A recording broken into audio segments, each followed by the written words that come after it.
number 9. Continue from there, and we will also proceed to chapter 10. Krishna willing, chapter 11 also. Let's see how much. We will offer prayers before beginning. Om Ajnana Timirandhasya Jnananjana Shalakaya Chakshurunmilitam Yena Tasmai Shri Gurave Namaha.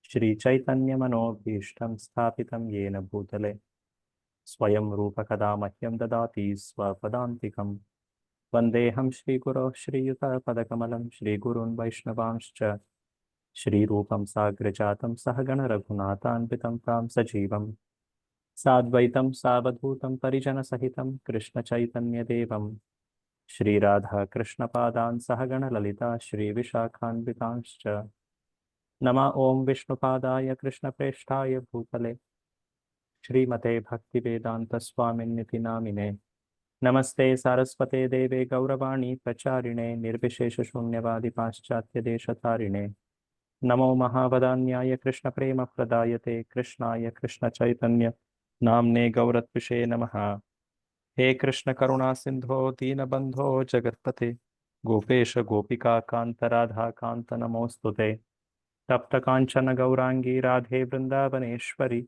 Vrishabhanu Sute Devi Pranamami Hari Priye Vancha Kalpatarubhyascha Kripa Sindhubhya Evacha Patitanam Pavanebhyo Vaishnavebhyo Namo Namaha Jaya Shri Krishna Chaitanya Prabhu Nityananda Shri Advaita Gadadhar Shri Vasadi Gaura Bhakta Vrinda Hare Krishna Krishna Krishna Hare Hare Hare Rama Rama Rama Hare Hare Mokam Karoti Vachalam Pangum Tankete Girim Yat Kripatamaham Vande Shri Gurum Devatare. Hare Krishna. Just few days before, we had the wonderful festival of Srimati Radharani's appearance, Radhashtami. Srimati Radharani embodies the devotional service. She is the Ladini Shakti personified. So, we are learning here from the words of Sri Rupa Goswami the glories of devotional service unto Lord Krishna in various details in this very scientific description of bhakti attaining up to prema. So the ultimate expression of prema bhakti is seen in Srimati Radharani's in her attitudes, in her actions, in her very pure, pristine love. So we are very grateful to Srila Prabhupada to have given this wonderful literature, Bhakti Rasamrita Sindhu, Nectar of Devotion. It is accessible to all of us because of his amazing sacrifice and his compassion. We will offer quickly our respects to the 6 Goswamis. Nana Shastra Vicharanaika Nipunau Sadharma Samsthapakau Lokanam Hitakarinau Tribhuvane Manyau Sharanyakarau Radha Krishna Padara Vinda Bhajana Nandena Mattalikau Vande Rupa Sanatanau Raghuyugau Shri Jiva Gopalakau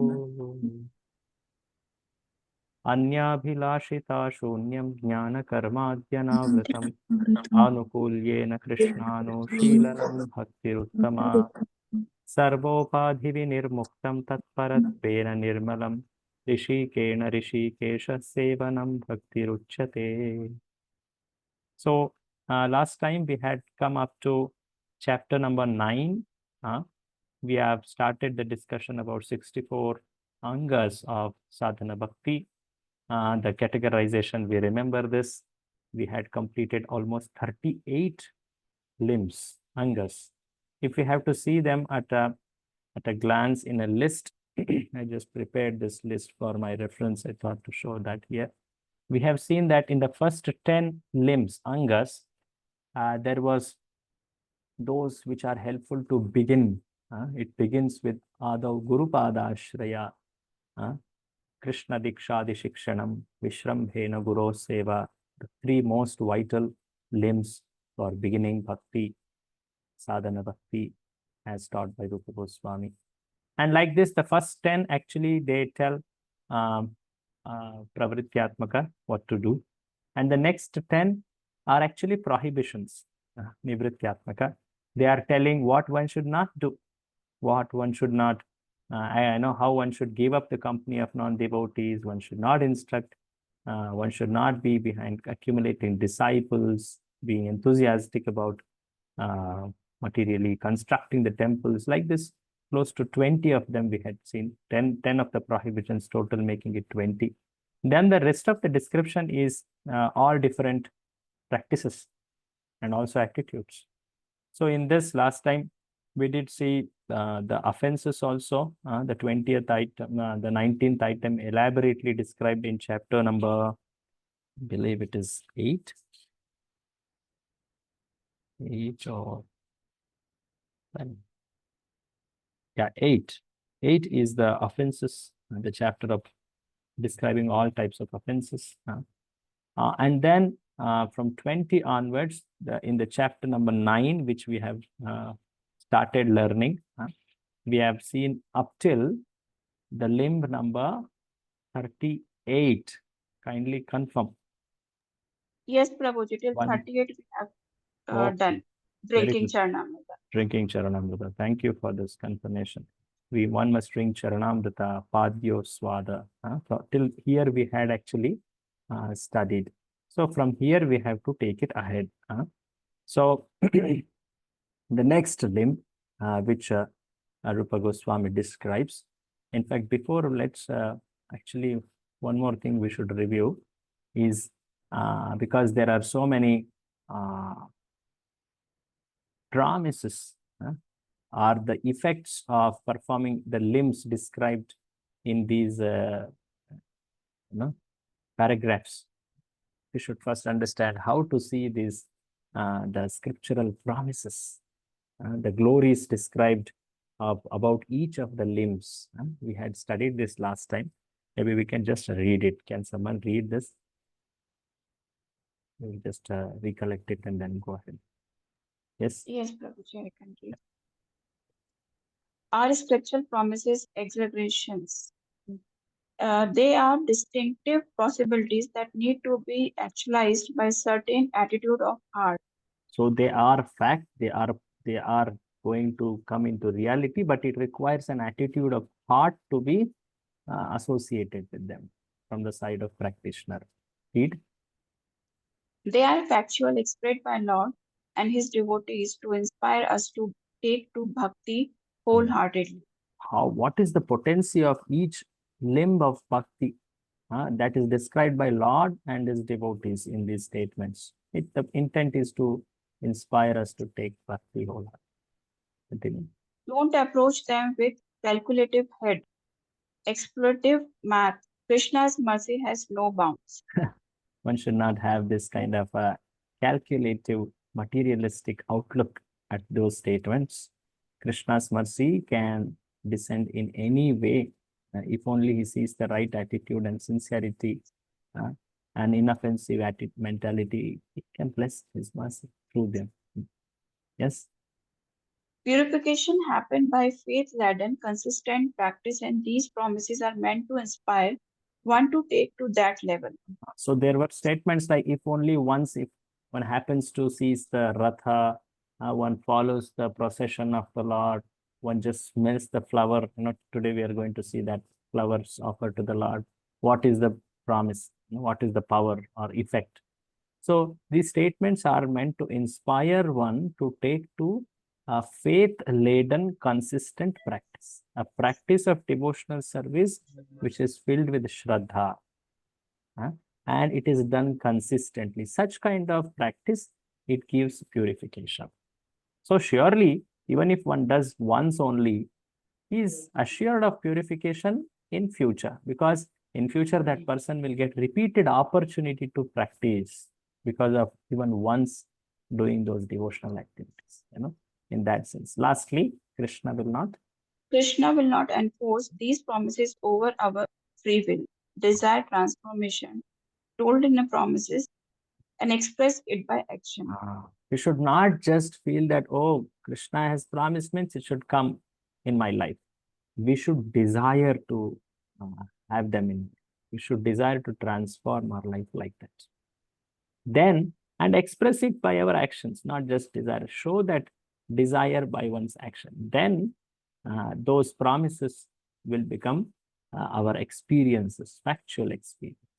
So it is important to know these important points here, because we are going to read, we have been reading already, and we are going to read again more such kind of statements of scriptures.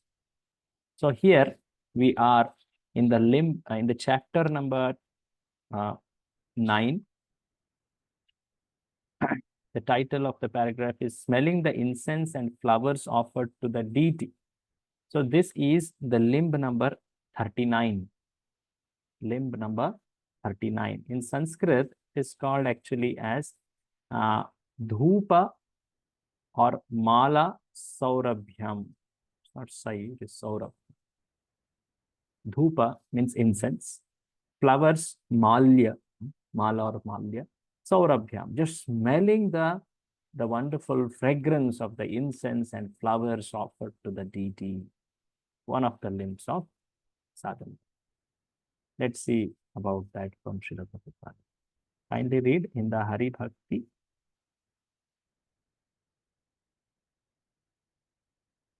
Yes, Prabhuji. In the Hari Bhakti Sudhodaya, there is a statement about the incense which is offered in the temple. When the devotees smell the good fragrance in the incense which is offered to the deity, they thus become cured of the poisonous effect of material contamination, as much as one becomes cured of a snake bite by smelling the prescribed medical herbs. Medicinal herb. So traditionally, when a person is bitten by snake, there were some medicinal herbs which were made to be smelt by that infected person. You can see that even in a Ramayana, Hanuman brings that Sanjeevani, is that not? So medicinal herb basically. So like that kind of an effect will have on a person who is smelling the flowers offered to the Lord. Traditionally, these are called nirmalya, flowers, incense, even food offered to the Lord. These are all called nirmalya, that which is offered to the Lord. And these have, even smells them, tastes them, they have that effect. So the disease, the snake bite, which we all have, is the bite of material contamination. And when a person, he comes across this kind of an experience of smelling the fragrant incense and flowers offered to Lord, he can be cured of that material contamination. Prabhupada assures that. So it's a traditional practice. It's a practice which is not spoken, not instructed, because it's followed so naturally that anyone who visits temple should usually bring something. It's told that one should not walk into temple empty-handed. At least some fruit, flowers, incense, some grains, something which is pleasant for offering to Lord. And in that same spirit, a person at least offers some amount of Lakshmi, which is ultimately Lord's only, for service of Lord, if one is not able to bring anything for Lord. So the attitude is one should always be offering something to the Lord for the pleasure of the deity, the pleasure of Lord there in that form. I remember reading in Srila Prabhupada Leela Amrita, Prabhupada taught this in the very beginning days of ISKCON. He taught this in San Francisco, first time when he traveled to San Francisco. And there was Jagannath deities they had got. Prabhupada got Jagannath deities. You know that story of how they were stolen, and then later they were carved. Shyamasundara Prabhu carved them. And Prabhupada, the next day, he teaches the devotees that here is a lamp, and you should actually move this lamp like this. He teaches them offering the lamp. And then he tells them, now everyone hold this and do this. So everyone keeps doing. They don't even know what is this practice. They're so foreign to that. And then Prabhupada tells all of them, next tomorrow onwards, whenever you come to see the Supreme Lord here in the form of Jagannath brings something, fruit, flower, huh? Anything which you like, you bring and give to Lord first. In that spirit, everyone next day, so many things were brought by those hippies. Huh? San Francisco was the hippie capital, that time. So they were bringing, one person got a boxing gloves, which he liked, he purchased. Another person got shoe. He thought he will offer to the Lord. It was a surprise, but nonetheless, he encouraged that spirit of offering. So when one offers something to Lord, Lord becomes so happy. Lord is not in need of anything, but nonetheless, Lord sees that attitude of offering. So Prabhupada says here, can you read? It is a regulative.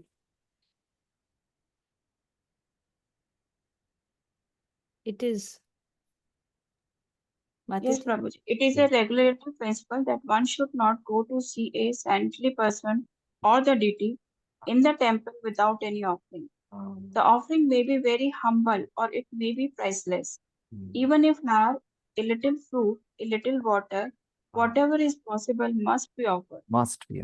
Even a little water, little fruit, small, even So good. tulasi, anything. One should always, actually, one should develop this habit to give something to Lord for his pleasure. So Prabhupada says, he quoting that how just the smelling of the flowers, fragrant flowers offered for Lord, what kind of effect it has on one's consciousness. It actually clears one of all the sinful activities, the material contamination. We know that famous pastime in Bhagavatam, wherein someone who was following uh, impersonalism, like the four Kumaras, at the door of Vaikuntha, they smelled was fragrances Believe. of the tulasi. Like this, Pasyaravinda Nainasa Padaravindam, Kinjalka Mishra Tulasi Makaranda Vayu. Mishra Tulasi Makaranda Vayu. That Vayu, it entered, uh, the nostrils, and it evoked, it actually practically agitated their heart with attraction towards Lord's form. Akshara Jusham Apichitta Tanvo, like that. It's described in the third canto, actually. So the point is, it has so much a deep effect which one cannot fathom at material level. So Prabhupada says that it purifies all kinds of impurities, all the bodily impurities, mental impurities, even the impurities at the level of ego, all contamination. So this was Prabhuji, the I used to lemba number 39. Yeah. I'm saying I used to wonder, like, whenever Maharaj and all they visit other countries, these devotees would come to the airport and giving him flour or bait something or something they get. So I used to wonder, why are they doing it at the airport, giving him one flour or maybe baked bread or something they will bring homemade. So why are they doing it? Now I understand that when you go visit a regular saintly person, you should not go empty-handed. Yeah, saintly person. Actually, we should learn to give. That's the culture, is it? Mm. And So, Maharaj would very yeah. lovingly receive everything. Uh, so they receive, they know that this is something The someone culture. given for service of Lord. Even if something is given to them, they take it to offer to Lord. Okay. So like that. So now the limb number 40, touching the deity. Touching the deity, technically called Shri Murte Sparshana. You know that in this is greatly exciting, is it not? Everyone wants to touch the deity. This is the form of God one should touch. But Prabhupada here clarifies, actually, one should touch not in the sense of touching our near and dear ones, not in that sense. One should touch the feet of Lord. And who can touch? Huh? Actually, just like any great person is there, one feels so uh, odd seeing them, that respectful attitude. He folds his hand and shows his respect. If at all he has an opportunity to touch, he will touch their feet. We never go and touch their, hand or, form.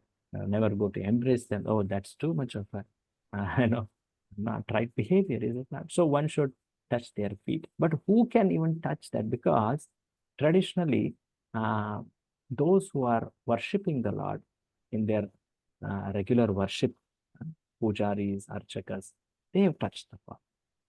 And there are some temples where there is an opportunity to touch the Lord at certain occasions. When Sri Jagannath comes on the Rath, it's an opportunity for all the devotees to see him. There were instances where they had allowed to touch and embrace the Lord. I remember in Maharashtra, there is a temple, Pandharpur.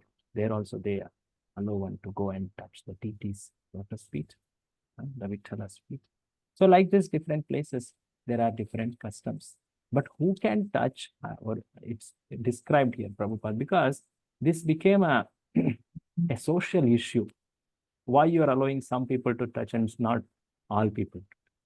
So Prabhupada describes that. Can you read this whole paragraph Yes, in the Maharaj. Vishnu Dharmottara? If you read, start In the reading. Vishnu Dharmottara, there is a statement about touching the lotus feet of the Lord.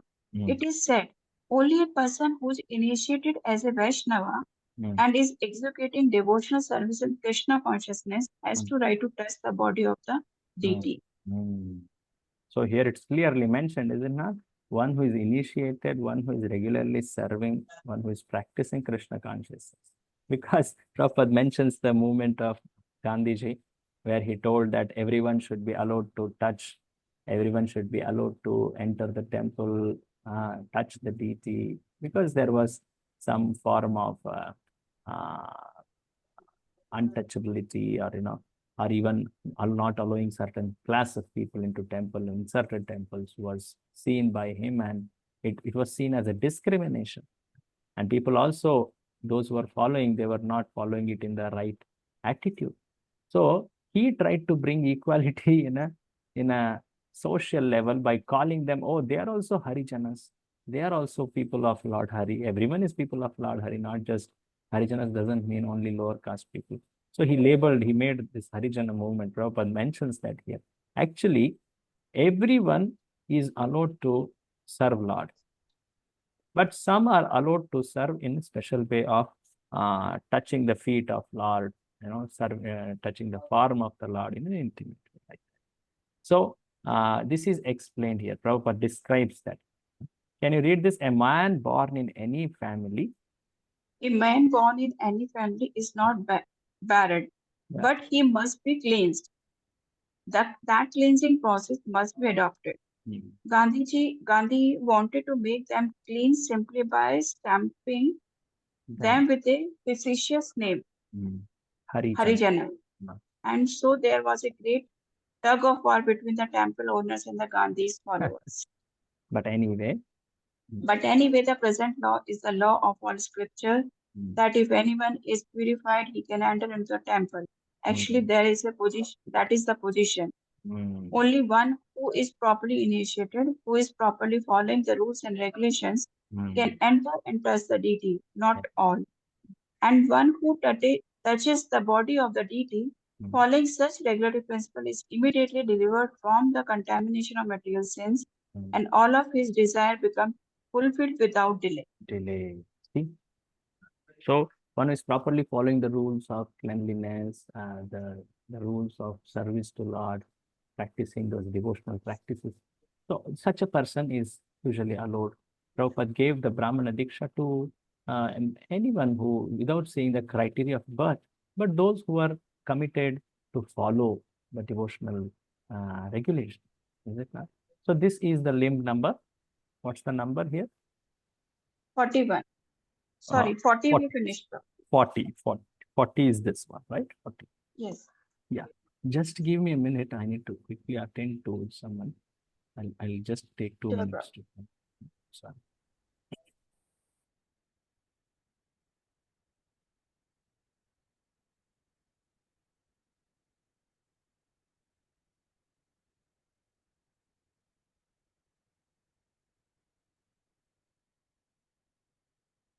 Navneeta Mataji. Hare Krishna Mataji, Dandavat Pranam. Krishna Dandavat Pranam. How are you, Mataji?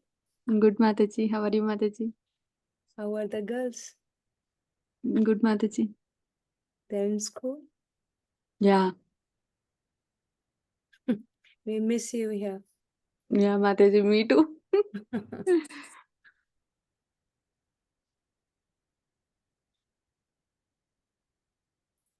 Are you giving your exams from there, Mataji? Yes, Mataji. Yeah. We have to finish Mataji Bhakti Shastri. I know. Yeah. I remember you said you want to do Bhakti Vaibhav also. Yes, Mataji. Hmm.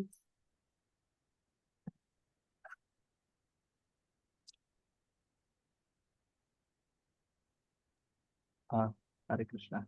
Sorry for me.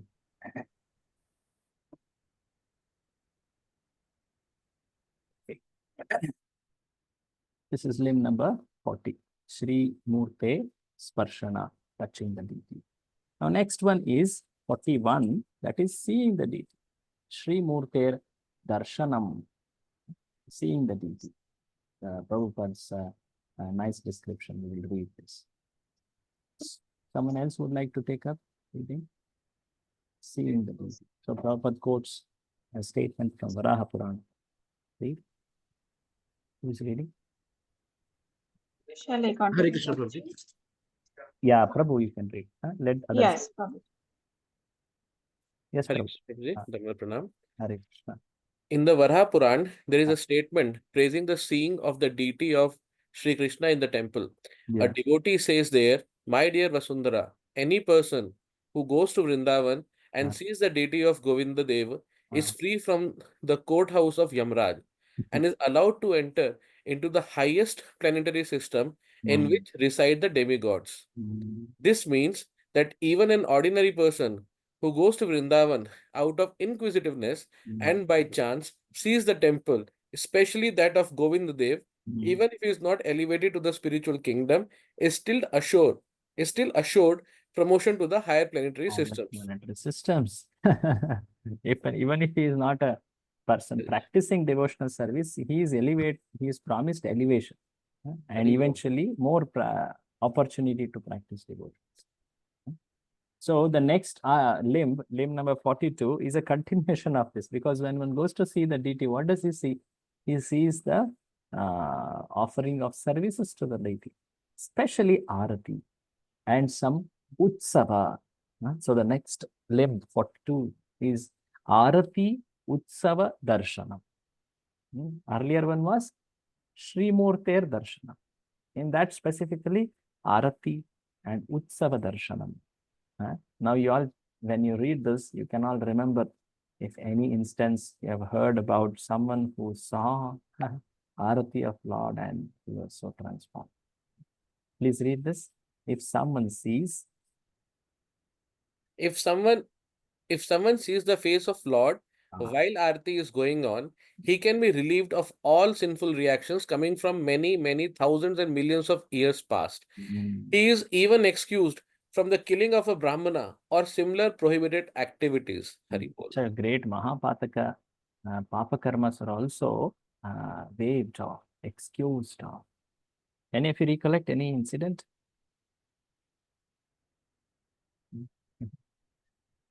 One incident I remember, this is in regard to Sripad Ramanujacharya. he was participating in a palanquin festival of Lord, Palki Utsav. And all people were around the Palki of the Lord, the palanquin. But there was one person who was absorbed in his own activity. He was with one lady whom he felt as most beautiful, and he was attracted to her beauty. He was gazing at her only. This person's name was Dhanurdas. So this person, Ramanujarya, when he saw, Arti, no, the Palki of the Lord is going on here, and this person is not showing respect to the deity. So then he called for that person. Please go and call him. He was not willing to come also. Then his Ramanujara's disciples, they bring him by force and they ask him, Ramanujarya asks him, what makes you so madly attracted to that lady? You don't even show respect to the deity here. No, it's because the form is so beautiful. Her face is so beautiful. Oh, is that the case? Then come tomorrow. I will show you much more beautiful form. If you see that most beautiful form, what will you do? He tells, I will follow that beautiful form. that person. I will leave this lady and I will just follow that person who is most beautiful. So then Ramanujacharya calls him, you come near the Ranganatha temple tomorrow at this time, and I will show you that most beautiful. So he takes him inside to Ranganatha's form, the deity, the reclining deity of Ranganatha. And there at that particular time, there was Arati going on. And that Pujari was doing Arati to the different parts of the deity, and slowly, while doing it, he brought it to the face of that deity. When he saw the face of the deity, here it's described, no, he summons the face of the Lord while Arati is going. When he got it there, of course, there was the mercy of Sri Ramanujacharya here. That was one of the prime factor here. But nonetheless, he saw the form of Lord because he was brought by the very dear devotee of the Lord. He felt, oh, this is so beautiful. The eyes of the Lord are so wonderful. Much more than what I had always loved to see earlier. And he says, I just become sold out servant of this deity form of Lord. Oh, Ramanuja, you are my Acharya. Tell me what to do. I will not go back. Then he tells, you bring her. You both get married. And both of you serve the deity. So then on, Dhanurdas, along with his wife, he becomes such a devoted servant of his Guru and the Ranganatha Swami, Lord Krishna. And he becomes such a close associate of Ramanujacharya that even those who are other disciples, they start in a very different manner becoming envious. Are, how is this Dhanurdas becoming so close to the Guru? Of course, there are further many more instances of pastimes unfolding there. But the point is this, that someone who sees the face of Lord and he appreciates the beauty of Lord, and that's why Srila Prabhupada, he made the beautiful deity forms that anyone who has a little sense of beauty comes and appreciates. Is it not? He sees the wonderful decoration, the outfits, the beautiful form of the Lord, the services offered. So all these are meant for invoking that respect, that appreciation to the form. So Prabhupada describes that it's a tradition that in the Utsavas, festivals, the Lord is very specially decorated. All must have experienced this in Radhashtami festival very recently. So read this also, Prabhu. Sure, Prabhuji. In all festivals, the Lord is seated on a car. The car moves through different streets of the city so that people may take advantage of visiting the Lord. Yes. In Bhavishya Puran, it is mentioned, it is said, in such a ceremony, if even a Chandala, dog eater, simply out of curiosity sees the Lord on the cart, he becomes counted as one of the associates of Vishnu. Associates means, that means he attains the position of becoming an associate in spiritual world, like that. Such kind of a promotion or such kind of mercy he receives. In fact, in other place it's told, just seeing and becoming happy. Wow, so nice is this form of the Lord. That itself gives all the results of all mystic yoga paths like Kriya Yoga. So Prabhupada quotes that from Agni Puran. So like this, the form of the Lord, though appears to be made of matter, we have seen this, we have discussed this already long back, it is transcendent. When one appreciates the beauty of Lord, even if it is seen in a material way, but yet because it is connected to the transcendental form of Lord, he achieves transcendental results. That's described. So like this, so far we read 42 limbs of out of 64. The chapter number 10 is description of another 4 limbs. Chapter 10 has 43, 44, 45, and 46. The 4 limbs. Very interesting. There is a very good description of each of them, and they are very, very relevant for our day-to-day practice. Hearing, the attitude of seeking mercy of Lord, remembering the form of Lord, meditating on the form of Lord. Very interesting. Let's go to chapter 10. So this is limb number 40. Hearing, Shravanam. So we all know how important is hearing. From the very first day, we have been hearing about hearing. Is it not? Sri Bhagavad Gita describes the glory of hearing. Krishna tells it in 7th chapter, 9th chapter. Many places he tells hearing. Read this a little part about Shravanam, Prabhu. Sure, The Prabhu. beginning of. The beginning of Krishna consciousness and the devotional service is hearing, in Sanskrit called Shravana. All people should be given the chance to come and join devotional parties so that they may hear. This hearing is very important for progressing in Krishna consciousness. Little below. Right. Lord Chaitanya has affirmed that this hearing is very important. It cleanses the heart of the contaminated soul so that he becomes quickly qualified to enter into devotional service and understand Krishna consciousness. Yeah. So when we say hearing, what is it about? Hearing about Lord, surely. What is it about Lord that we hear? Naam, good roop, Nama, Leela. Leela, Leelas. Yes. So these are the prime aspects about which we hear.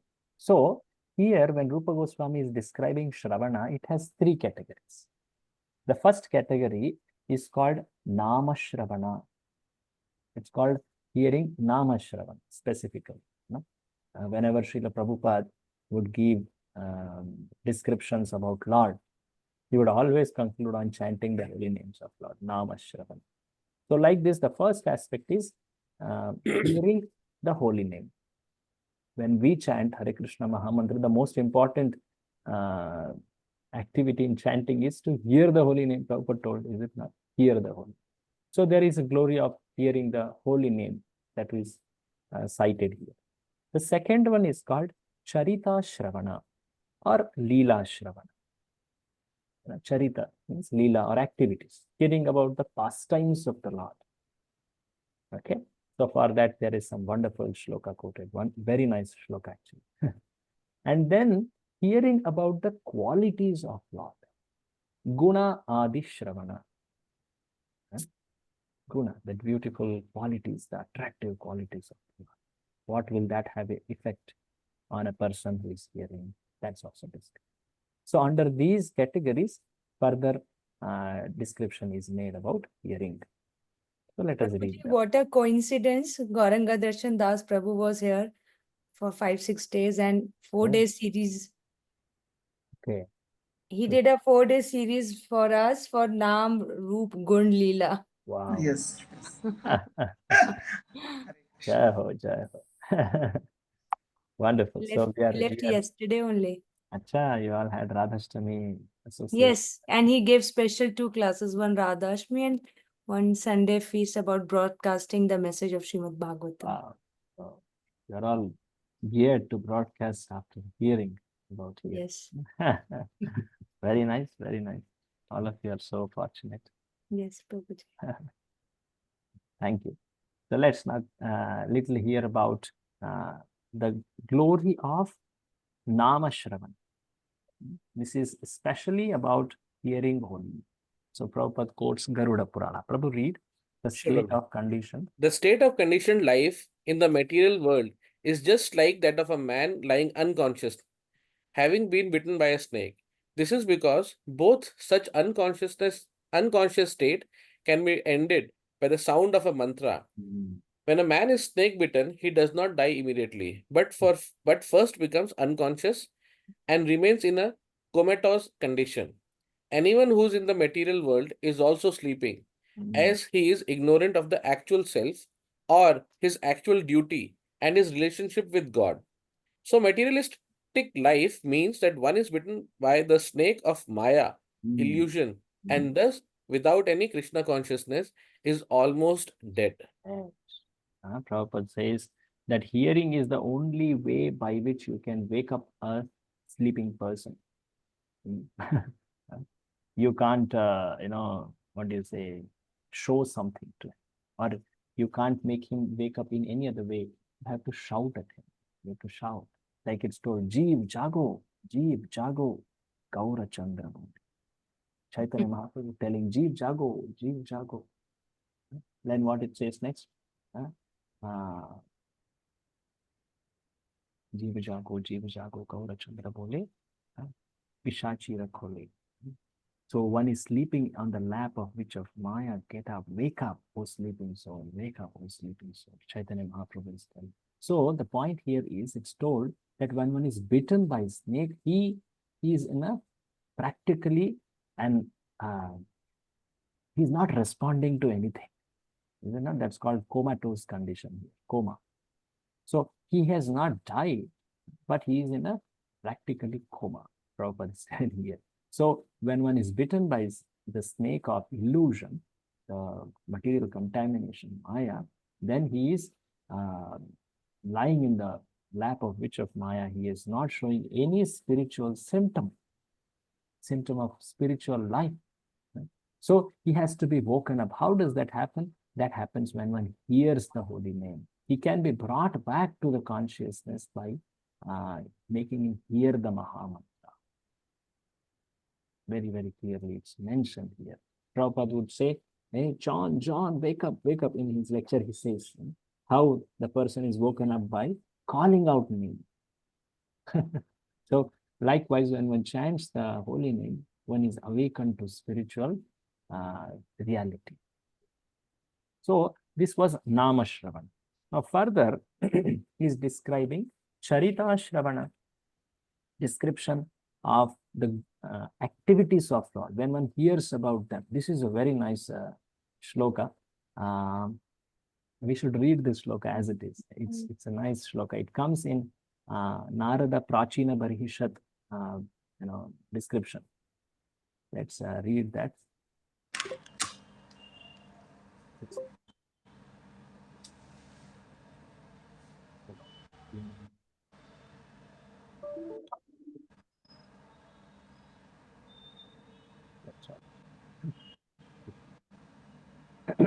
Just a minute. So this verse is told by Narada, and he is describing about when one hears about the qualities, about the activities of Lord, especially when one hears from those who have great love towards Lord. It's described here. Tasmin Mahan Mukharita Madhubit Charitra. See, this word is coming. Charita Shravana. That is Charitra. Charitra. His activities, his character. So when one hears about Madhubit, Madhubit means one who makes Madhu become fearful. Madhu was a demon. Madhu, Kaitabha, they were demons. Madhu Kaitabare, that's one of the names of Lord. So when one hears from the great Mahats, from their mukha, from their mouth, the charitra of one who is the enemy of Madhu, that is Lord Krishna. How is it? It is like a nectar, piyusha. It's like a nectar. Nectar, the quality of nectar is, it's very sweet. It gives vitality, it gives energy. It practically can intoxicate us. So it is like charitra. The hearing about the charitra of Lord is like nectar, and that is flowing from the mouths of these great devotees, the loving devotees, the premi bhaktas. And I want to hear taye pibanti. Don't hear drink. the verb used is pibanti. It's not that you hear. Hearing means sometimes something else also you hear. You become inattentive in hearing, is it not? Some words fall on our ears, but we don't pay attention to them. But when you're drinking, you are very absorbed, is it not? So similarly, drink. Don't drink the narrations through your ears. Don't hear the narration. Pibanti avitrusho nripa gadhakaranais. As if your ears are very big. Actually, Prabhupada tells in one lecture, ears, they can have unlimited scope to hear about God or the qualities of. In any other way, if we are trying to take, say, eating or smelling, there is some saturation. But hearing, you can go on hearing in wonderful ways when it is right. And such kind of hearing, Tan, when one does that kind of hearing, with first of all, he hears from such loving devotees. Secondly, he is hearing with great attention, as if he's drinking, he's hearing it with great relish, piyusha. He's hearing it as if he's drinking nectar. Such a person will have an experience. What experience? Na sprushanti. He will not be touched by what? Ashana. He will not be touched by hunger. Trit. He will not be touched by thirst. Bhaya, shoka, moha. This was seen. This was seen even in the very, very sitting of Srimad Bhagavatam. Parikshit did not have these experiences, is it not? So the point narrated here is how the hearing of Lord is so absorbing. And when one pays that kind of attention to hearing, he develops that kind of absorption to hearing, then he experiences this being freed from ashana, hunger, thirst, bhaya, shoka, all this. So that's described here. This is chapter 10. Prabhu, can you read? My dear king. Yes, Prabhuji. My dear king, one should stay at a place where the great acharyas, holy teachers, speak about the transcendental activities of the Lord, and one should give oral reception to the nectarian river flowing from the moon-like faces of such great personalities. If someone eagerly continues to hear such transcendental sounds, then certainly he will become freed from all material hunger, thirst, fear, and lamentation, as well as all illusions of material existence. I'm sure you had this experience in hearing from His Grace Gauranga Darshan Prabhu in the last few days, is it not? Yes, Prabhuji. Especially about such an elevated topic of Nama, Rupa, Guna, Leela, especially Srimati Radharani's devotees. I remember this kind of experiences in, especially in the yatras, hearing from His Holiness Radhanath Swami Maharaj. So observing, you don't even know how time has passed. Is it that lecture has to end now? Maharaj, when he says we'll end, then we realize, oh, is it so? Sometimes you forego all your material necessities also in that kind of way.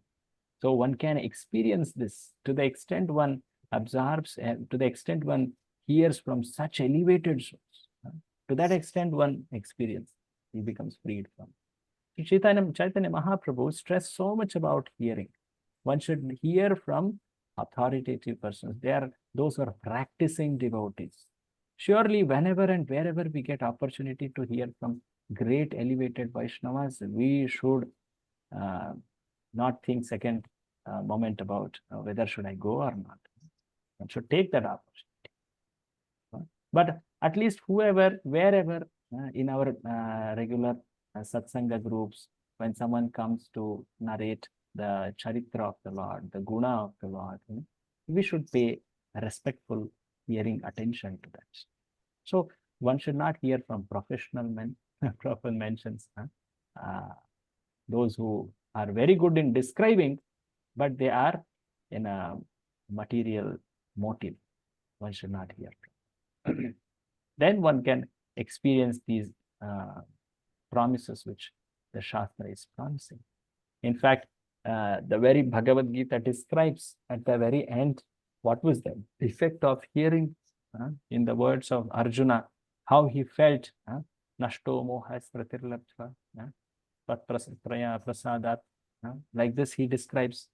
So how Arjuna was freed from all confusion, illusion, bewilderment, just by paying attentive hearing to his most dear well-wisher Lord Krishna. So like this, the description about which Shravana is this? The second type? Charita. Charita.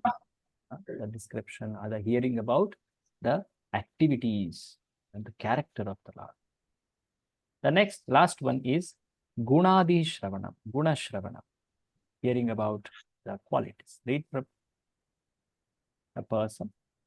A person who desires unalloyed devotional service to Lord Krishna, who is praised by transcendental sound vibrations, should always hear about his glorification and transcendental qualities. This will surely kill all kinds of inauspiciousness in the heart. This is shloka quoted in the 12th canto, very end, because the whole Srimad Bhagavatam was describing the wonderful qualities, activities of Lord. Just by hearing them, one can kill all inauspiciousness. So at the very end, Shukadev Goswami narrates this. So like this, these three kinds of Shravana, Nama, Charitra, and Guna Shravana, their glories are described, how they evoke one to elevated spiritual consciousness of pure love. So next one is very important. It's very important, especially with respect to your course, Bhakti Shastri. The next one is the item number 44. Expecting the Lord's mercy. In Sanskrit, it is called Kripa Ikshanam. Tat Kripa Ikshanam means actually expecting, seeking, awaiting Lord's mercy. So there is one essay you all have to write about this particular limb in your course. Open book question is there. One question had come earlier only. You remember the description about pure devotional service. You describe it, Swarupa, Tatastha Lakshana, all that was this. The second question is about this. The question is like this. Maybe just to make all of you attentive, let me show the question. Read the question. Prabhuji, the questions, these questions are different than what is given in the handbook? In the handbook, many questions.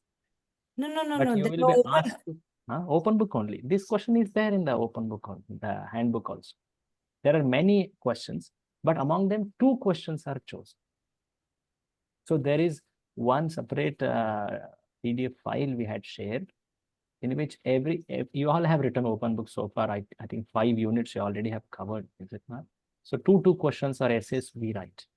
Yeah, there were 2 questions I've seen in the... Correct. So one already happened for Nectar of Devotion, we saw.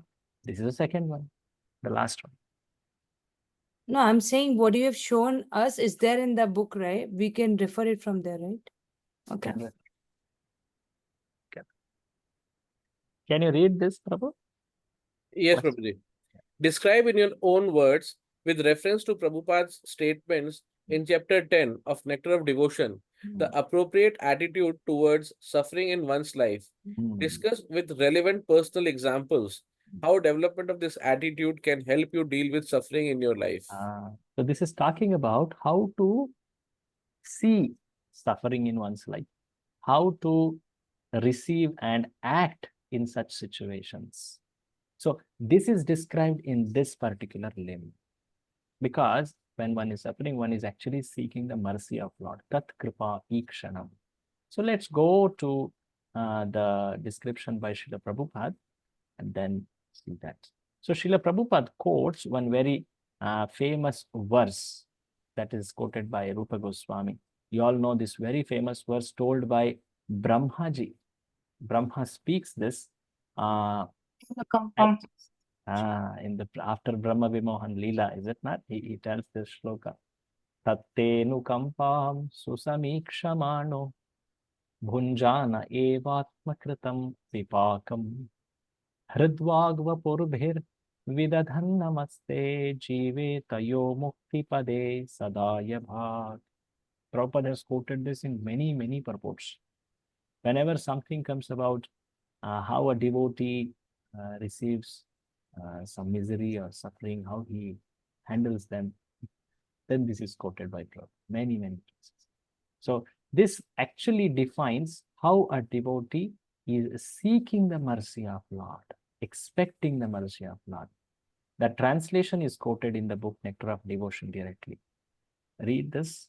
Maybe another devotee would like to take up. Can I read, Prabhu? Oh, yeah. Thank you, Prabhu. Mataji can read. Hare Krishna, Prabhuji. Thank you, Prabhuji. In the 10th canto, 14th chapter, verse 8, it is said, My dear Lord, any person who is constantly awaiting your causeless mercy to be bestowed upon him and who goes on suffering the resultant actions of his past misdeeds, offering you respectful obeisances from the core of his heart, is surely eligible to become liberated, for it has become his rightful claim. Rightful claim. So the shloka says, Anukampam, to see that anything which is happening in one's life is anukampa. Anukampa. Anukampa is very common word. Mercy. It is Lord's mercy that I have got what I have got. And yet in that situation, the second thing is su samikshamana. Iksha. See, the word was there in the quality also. Kripa ikshanam. Hai Ikshana. Ikshana means to see for, to look up to look for this. What does a devotee look up to? So samikshamana. He is actually seeking, earnestly waiting. The word is used, you see, one who earnestly waits for you. So samikshamana. At the same time, he is seeing that whatever is happening is causeless mercy. Oh Lord, what have happened in my life is actually mercy. In fact, it would have been more worse. I had done a greatly wrong act in the past. The word used is vipaka. You know, in cooking, we call paka, right? When something comes very good, it's very nice. Like there is a word, one sweet called Mysore pak.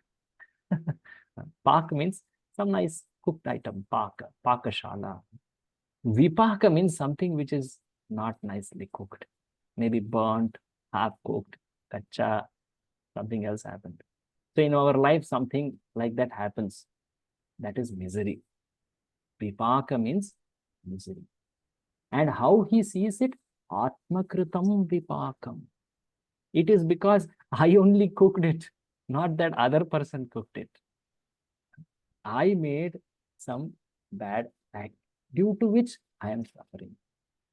That's the fact, is it not? We reap what we have sown earlier.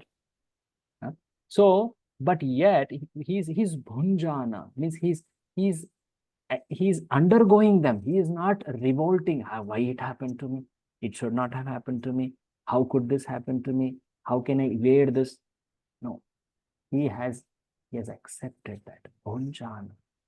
Atmakritam vipakam. This is acceptance. Acceptance of what's happening in one's life. At the same time, he is saying, actually, it is greatly reduced because of anukampa of Lord. And while going through it, he is earnestly waiting for mercy of Lord. Samikshamana. See, these different parts of this shloka has different moods. First thing is acceptance of suffering. Second thing is seeing that it is greatly reduced by the Lord. Third thing is, okay, while undergoing all this, the mood is earnestly waiting for your more mercy. And in that situation, what does he do? Hrit vak vapurbhir vidadhan namaste. One offers pranama to Lord by one's hands, by one's limbs, not that much enough. By one's words, not that's enough, even by one's heart. See, it's easy to show one's respect in hands, in bowing down, but in heart, one may not be surely showing respect. Especially in a situation of suffering, it's very difficult. The heart is troubled, is it not?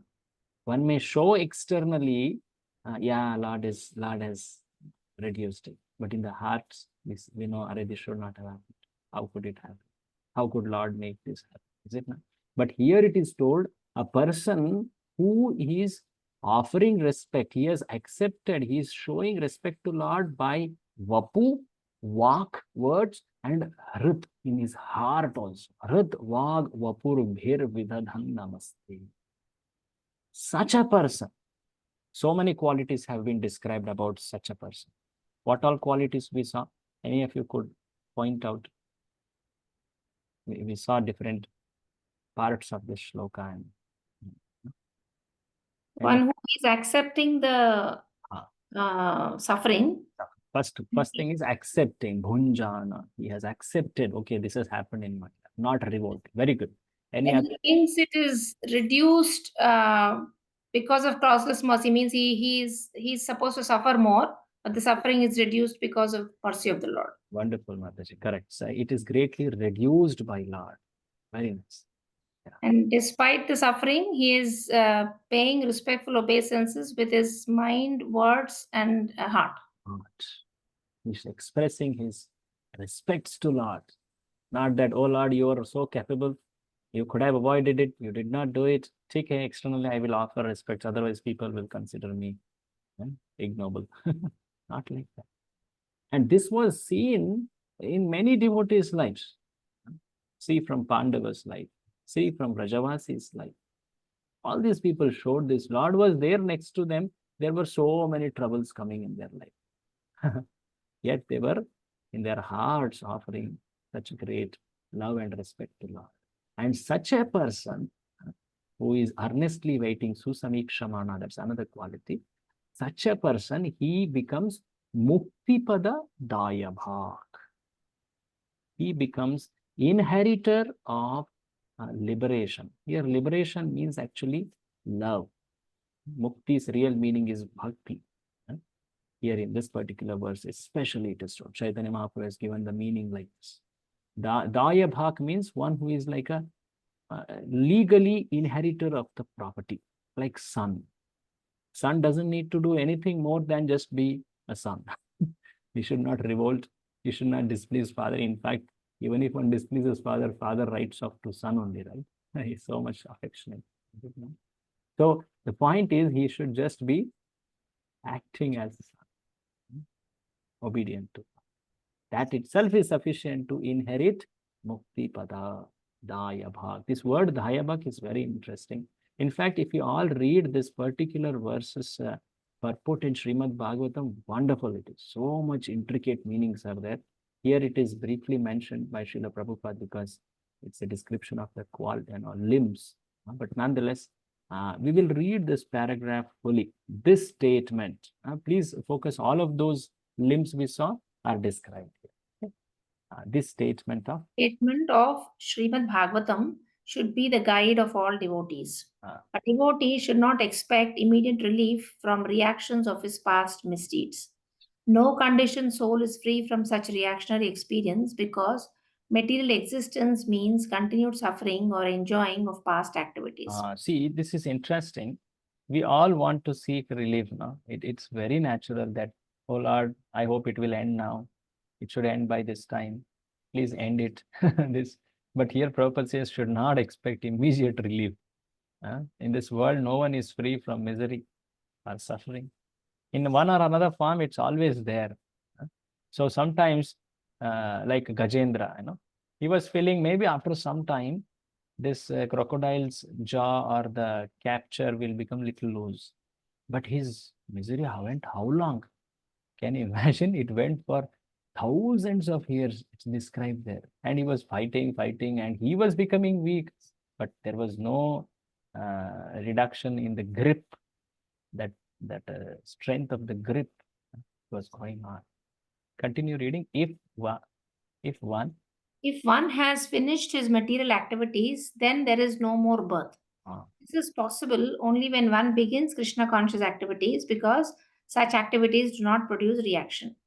Therefore, as soon as one becomes perfect in Krishna conscious activities, he is not going to take birth again in this material world. A devotee who is not perfectly freed from resultant actions should therefore continue to act in Krishna consciousness seriously, even though there may be so many impediments. When such impediments arise, he should simply think of Krishna and expect his mercy. That is the only solace. Here is an interesting point. What one should do, one should continue devotional service. One of the very natural things which I'm telling about myself, conditioned souls, we do is that we put devotionals, we park the devotionals, we pause it, is it not? And we explore every other way to end the misery. We stop the devotional service and we do that. But here Prabhupada is clearly telling one should continue to render Krishna consciousness. In fact, seriously, seek the mercy of the Lord, expect the mercy of the Lord. That's the only source. What can we do in a situation which is not in your control? So seek the mercy of Lord and continue. Know the nature of the world, how everyone suffers, how suffering is perpetual in this world. It's the nature of this world. And knowing this, continue practicing Krishna consciousness. That's the only way to end the misery. Not just circumstantial misery, but even whole as a whole, existential misery. Means the whole existence even in material world one can end by practicing Krishna consciousness. So that's the only solution. So here is a point which you all should elaborate. So I'm focusing here some points because you can pick them and elaborate with your understandings. So how one should, in the moments of such suffering, crisis, what one should do? He should do his regular devotional practices, but how he can exhibit that seriousness? What does it mean to take shelter? So you can all explain in your own ways how you do, what all you have heard in this manner and in this particular context. So all means to reach to the Lord's mercy. That's what one should look for. And such a person, it's promised in the shloka itself. Can you read this? By such activities, he earns his claim to enter into kingdom of God. The exact word used in this verse is dayabhak. Dayabhak. Dayabhak refers to a son's becoming lawful inheritor of the property of the father. In a similar way, a pure devotee who is prepared to undergo all kinds of tribulations in executing Krishna conscious duties becomes lawfully qualified to enter into the transcendental abode. So he doesn't need to do anything more than go through those sufferings in this attitude. If one has this attitude in such situations, he is guaranteed, as if a court guarantees, like that the word is used. So in answering to this question, it's a question for reflecting on one's own devotional service, how one can apply this. So it's an important question for personal application. So you all can reflect on, so first of all, you mentioned that shloka. You can go to the verse and write that shloka, explain the meaning, and maybe some of the aspects, different aspects of the shloka, like I was listing some 2, 3, Mataji was recollecting all of them, so you can see them. And on that, you can explain, elaborate there. And especially what is it told here is relevant personal examples. How development of this attitude helped you deal with the suffering. Okay, so you are also expected to narrate some personal experiences here. May not be with details, but at least some experiences. Basically, it's a reflection, right? It's a personal application. If you are feeling odd to explain the whole of that instance, at least some indication, some personal experience, some detail of it you should write. And especially write how you dealt with it in devotional service. In this attitude, how it helped you, this attitude, how you endured that. I remember seeing the answers of many devotees over the period of evaluation. People narrate their accidents, their sicknesses, their, many things. How there was financial crisis, how there was faith crisis. So the point is, you have to reflect on the instance, the event, and especially explain the attitude described in the shloka in some way you practiced, you thought about it. That helped you to undergo, face this. So you have to do it in your own words. Okay, it's not an objective answer wherein you can score 10 out of 10. it is something for you to reflect. So it's a good opportunity to reflect. Otherwise, we keep hearing and we may just leave it. Okay, so please note this. Prabhuji, Yes, any question? ask a question. So Prabhuji, say there's some calamity happening, around you.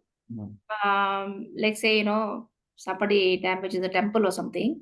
Yeah. Should we depend on the mercy of the Lord and wait for the situation to get better, or should we make an effort to do something about it?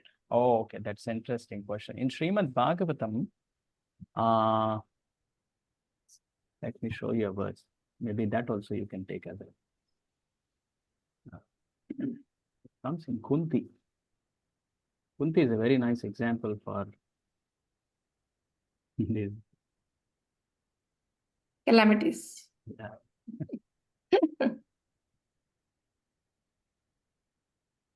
So there is one verse, I'm not able to find it. Maybe I will share that with Dasrash Prabhu a little later when I find it exactly. But point is, one should, this does not mean that one becomes passive, one doesn't protect the properties or the devotees involved in the event and all. It doesn't mean like that. But the essential thing is one should do whatever is possible. But even while doing what is possible, the mood is ultimately it is Lord who is protecting. Depend on him while doing. Lord is protecting. I'm doing what is, my intelligence is telling, Lord is giving the intelligence. I'm doing it. And at the same time, I understand ultimately if Lord sanctions, if Lord wants to end this, he will take it out. Okay. Like that, in that spirit, you can explain this whole thing. Thank you. Any other comment or question on this? So by this, actually, you can start open book essay writing from tomorrow, if not at 8:30. Point is, you can start writing. You know? There are so many closed book questions also, 19 chapters. Okay. Too much, is it? Okay. Yeah. Come on, all of you are so qualified. I don't say that it's too much. Anyways, let's. That's good way of putting it, Prabhuji. No, Are, this is. But yeah, it's such a wonderful exam, is it not? Every moment you remember Krishna. And that's also we need Krishna's mercy, Prabhuji, in this case. So you please face that so-called suffering if We you still feel. have to prepare depending on the Lord. I don't think he'll do it for us. Even if you fail, you ultimately pass only, right? So no problem. Why are you so much anxious about closed book exams? Okay. The point was that it is an important limb for one's personal practice. Yes, Prabhuji. It's a personal application to look after. So this was the limb number 44. My personal request is please go to Srimad Bhagavatam 10th canto, the specific verse. It's 10th canto, 14th chapter, 8th verse, and read purport. You will get many more points. I told just a very few. You read that purport. And in your answer, you have to mention the shloka and then describe in your own words. Do not just practically reproduce the words from purports, but describe it in your own words. That's important part of open book essay always. The more you do it in your own words, the more it is better. Like that. So now going to the limb number 45, remembrance, smriti, smarana. So we all know there are so many verses about remembrance. What is that verse? Always remember Krishna, never forget Krishna. Smartavya tatatam Vishnu. This is the first thing we always hear. We should remember Lord in all the times, especially at the times when a person is taking to Diksha. He's told to recite one specific verse, which is about remembering the Pundarikaksha, the lotus-eyed form of Lord. Whether one is pure or impure, Om apavitra pavitro va sarva avastham gato apiva. Whether one is pure or impure, in all situations, yah smaret pundarikaksha sa bahya abhyantara shuchi. One should remember the lotus-eyed form of Lord, lotus-eyed Lord, pundarikaksha. Everyone else's eyes are different. The Lord's eyes are so beautiful, pundarikaksha, it's called Padmanayana eyes. So him one should remember. And by that one becomes so pure, so purified. So this remembrance here listed is generic remembrance. Why I'm saying this is because the next quality is dhyana, meditation. That is also remembrance, but there it is more specific remembrance. So when it is told here that you should remember what it means, it's a generic remembrance. Yes, the Supreme Lord. One should think of Krishna in general. But meditation is little more detailed. It's more specific. It's going to come. The next limb is meditation. So here, the description of glories of remembrance is told. Can you read? Simply by remembering. This is Vishnu Purana. Simply by remembering. May I read, Prabhuji? Yeah. Another Mataji can take, please. Yes. Yes, Prabhuji. Very good. Simply by remembering the Supreme Personality of Godhead, all living entities become eligible for all kinds of auspiciousness. Therefore, let me always remember the Lord who is unborn and eternal. Continue. In Padma Purana, the same remembrance is explained as follows. Let me offer my respectful obeisances unto the Supreme Lord Krishna, because if someone remembers him, either at the time of death or during his span of life, he becomes freed from all sinful reactions. So one of the distinctive quality of a devotee is he is remembering Lord. A devotee is known by this quality of remembering Lord in all situations, whether he is happy, misery, or any crisis happened, accident, anything. He calls out the name of Lord, he remembers Lord. It's a generic remembrance. Now we are entering into more specific or detailed remembrance called meditation, dhyana. In the Ashtanga Yoga, there is dharana, dhyana, and even samadhi, which is much deeper remembrance. They are all remembrances only. They are all meditating or thinking about the form of Lord, right? Dharana, dhyana, samadhi. So in here, what is described is dhyana. So what is this dhyana? It is focused. It is systematic. There are specific topics or aspects about Lord, which one is meditating.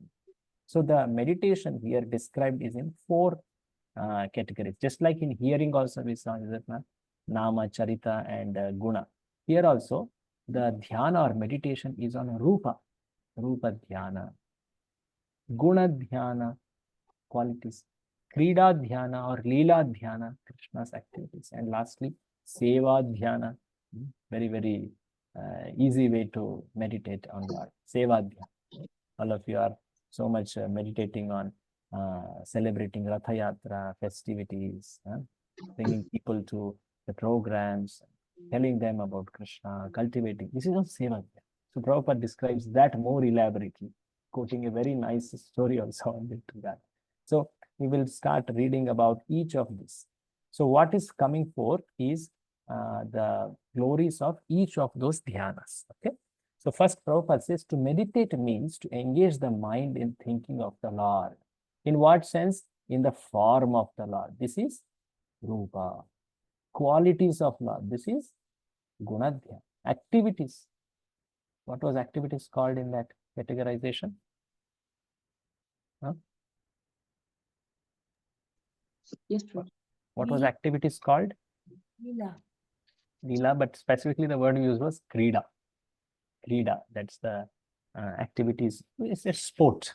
The Lord does pleasure activities called sports, not sports like us. Service of the Lord, that is Seva, Seva Dhyana. So Prabhupada will now describe, there is one paragraph for one type of meditation.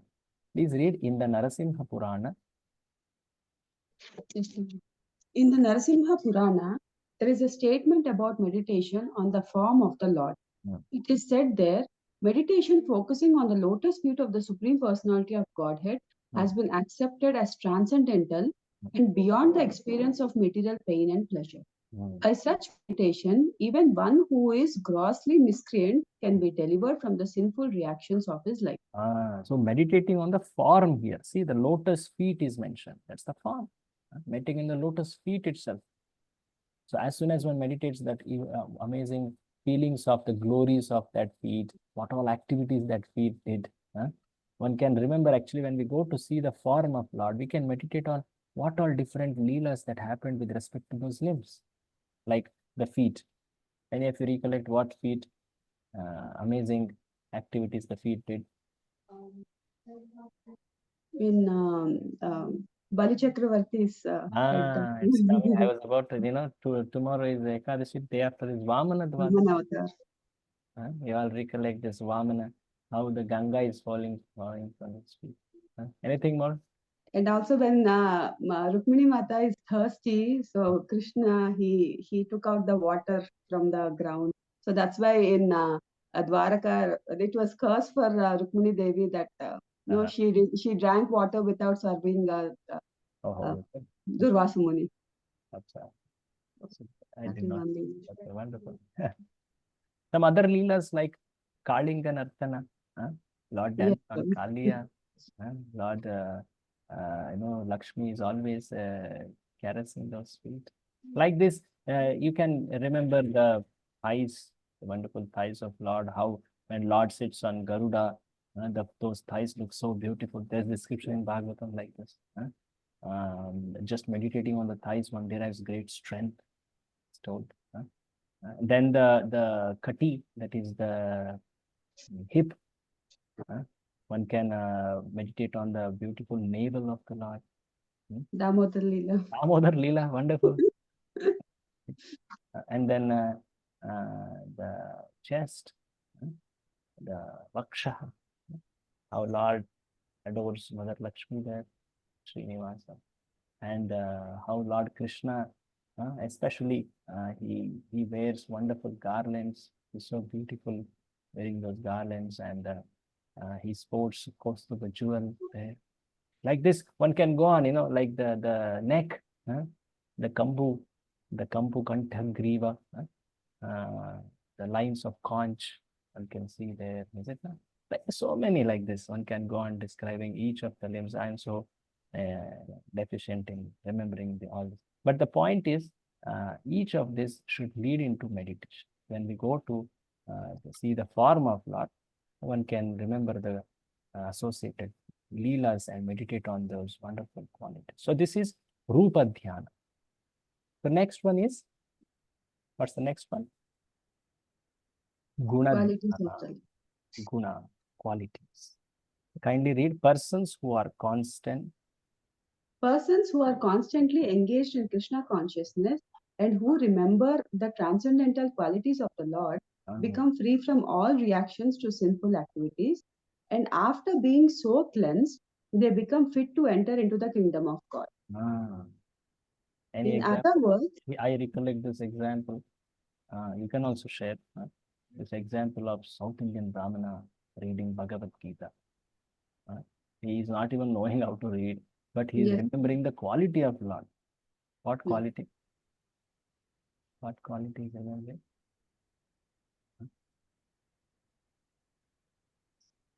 Don't remember?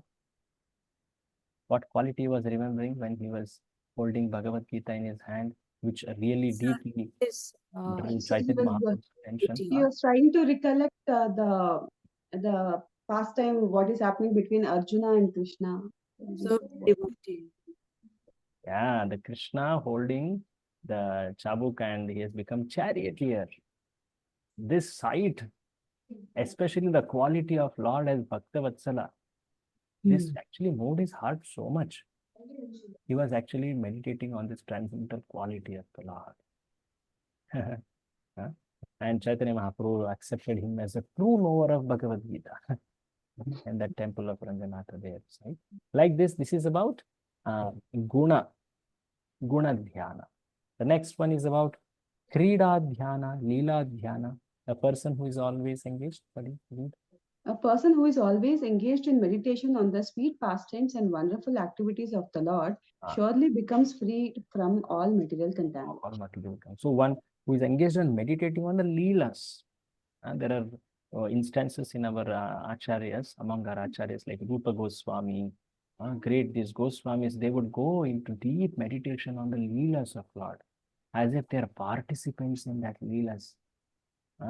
They would go into assisting the gopis, how they were specific services they were doing. Like Chaitanya Mahaprabhu would go into deep meditation as if he is also plucking the flowers along with the gopis and serving the Krishna, Lord Krishna in the mood of gopis. And then he would be woken up, oh, why did you wake me up? You made me get separated from Krishna. This is very elevated, but nonetheless, we see such kind of meditation. Now, very interesting thing comes now here, the fourth type of dhyana, which is seva dhyana. Read this. If someone is simply meditating on devotional activities, he has achieved the desired result and has seen face to face the Supreme Personality of Godhead. In this connection, there is a story in Brahma Vaivarta Purana that in the city of Pratishthanapura in South India, there was once a Brahmana who was the same story. So this story is very famous. You might have heard. So this is regarding a Brahmana who was staying in a place called Pratishthanapur. A little later, Prabhupada describes that my guess is that it is somewhere close to Hyderabad. I am not sure.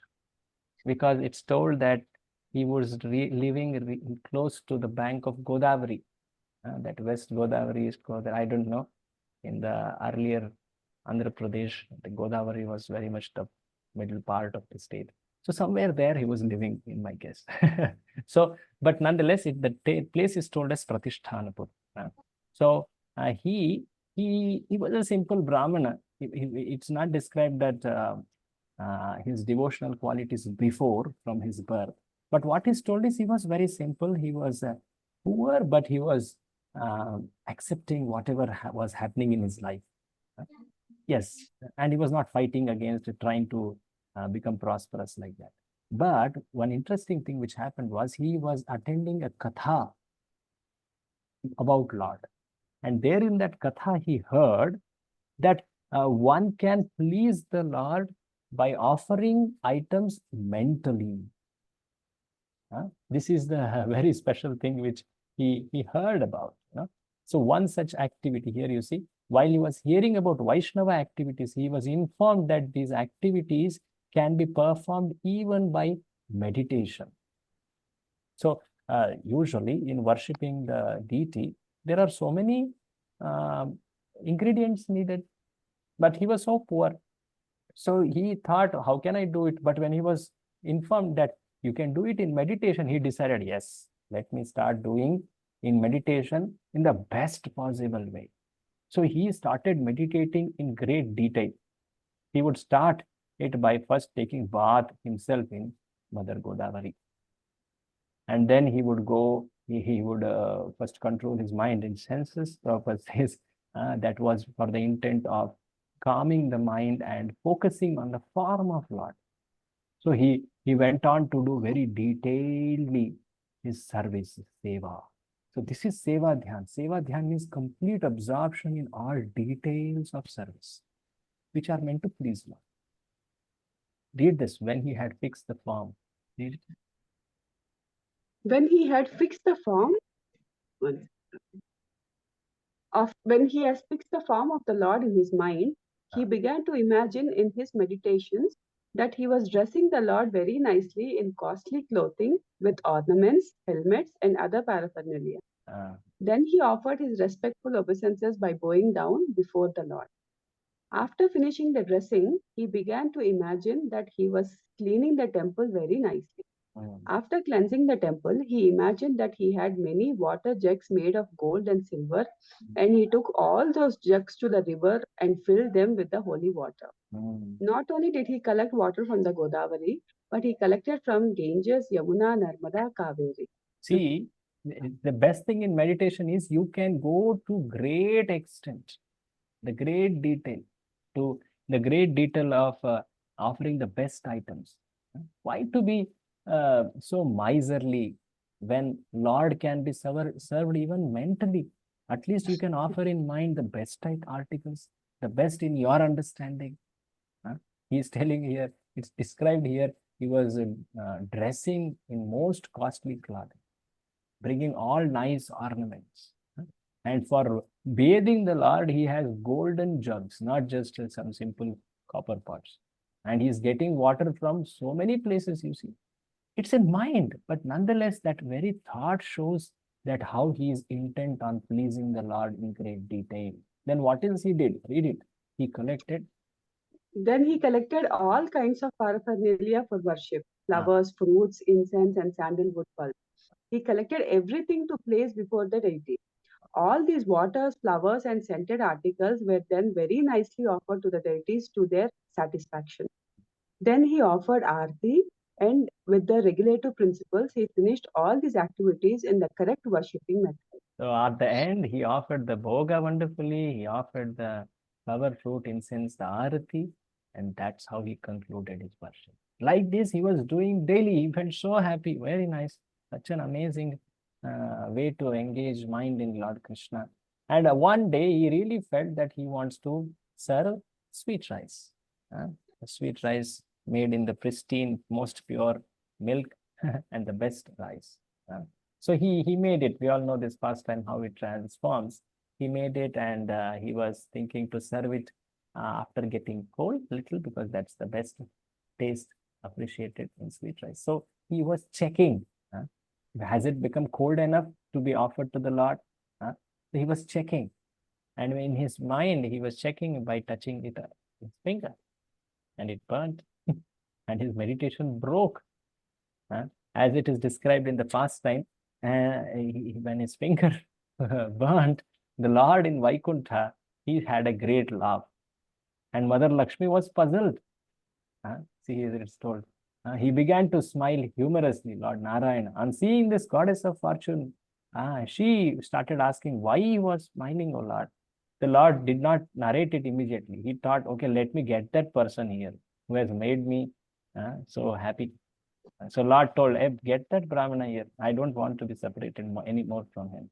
So he got to enter Vaikuntha just by doing this, mentally offering just a sweet rice. So Prabhupada says, it's a conclusion very nicely here. Although the Lord was present in Vaikuntha, he was present also in the heart of the Brahmana when he was meditating on the worshipping process. Thus, we can understand that things offered by the devotees, even in meditation, are accepted by the Lord, and they help one achieve the desired result. So when things are offered, even in mind, in great love and devotion, Lord accepts it. There is one more pastime. It comes in Sri Chaitanya Mahaprabhu's Leela. There was one devotee. His name was Damodar. He was actually making a beautiful road to receive Chaitanya Mahaprabhu. In his meditation, he was imagining that I will have the best cleaning done of those places. I will, in fact, lay down not just this jelly, this rock pieces. I will lay down jewels, on them flower petals, not like this mortar and not that kind of a road. And I will have such pleasing nice creepers, trees around, nice flowing rivers around. He started practically meditating like this in Chaitanya Mahaprabhu's Leela. So the point is, and Chaitanya Mahaprabhu was greatly pleased that so one can serve Lord by smile. What is required there is a desire to serve, a desire to offer Lord the best things, not being miser in offering, at least in mind. At least in mind, one can be generous to offer the best things, is it not? Lord is so wonderful that he can be pleased by offering items in mind. So which type of dhyana is this? Seva. Seva, dhyana. Please remember these 4 types of dhyana. So like this chapter concludes. 46. So till 46th limb is this chapter. So chapter 11, it continues with 47 onwards. Okay, we have little more time. We'll continue that also. So the 47th limb. This is chapter number 11. 47th limb is servitorship. Dasyam. Dasya. So Dasya has two parts. Let me show that. Dasya has two parts. What are they? The first one is called offering one's activities to Lord. Dasya, it has two parts. The first one is karmarpana, offering one's activities. What type of activities? Our activities of varna and ashrama. That's one type within karma. Another type is offering of devotional activities. What are the devotional activities? The ninefold activities. So karmarpana, that is offering of activities to Lord, has two subdivisions. What are they? Varnashrama. Varnashrama, that's one type. Varnashrama duties, activities, offering that to the Lord. Then another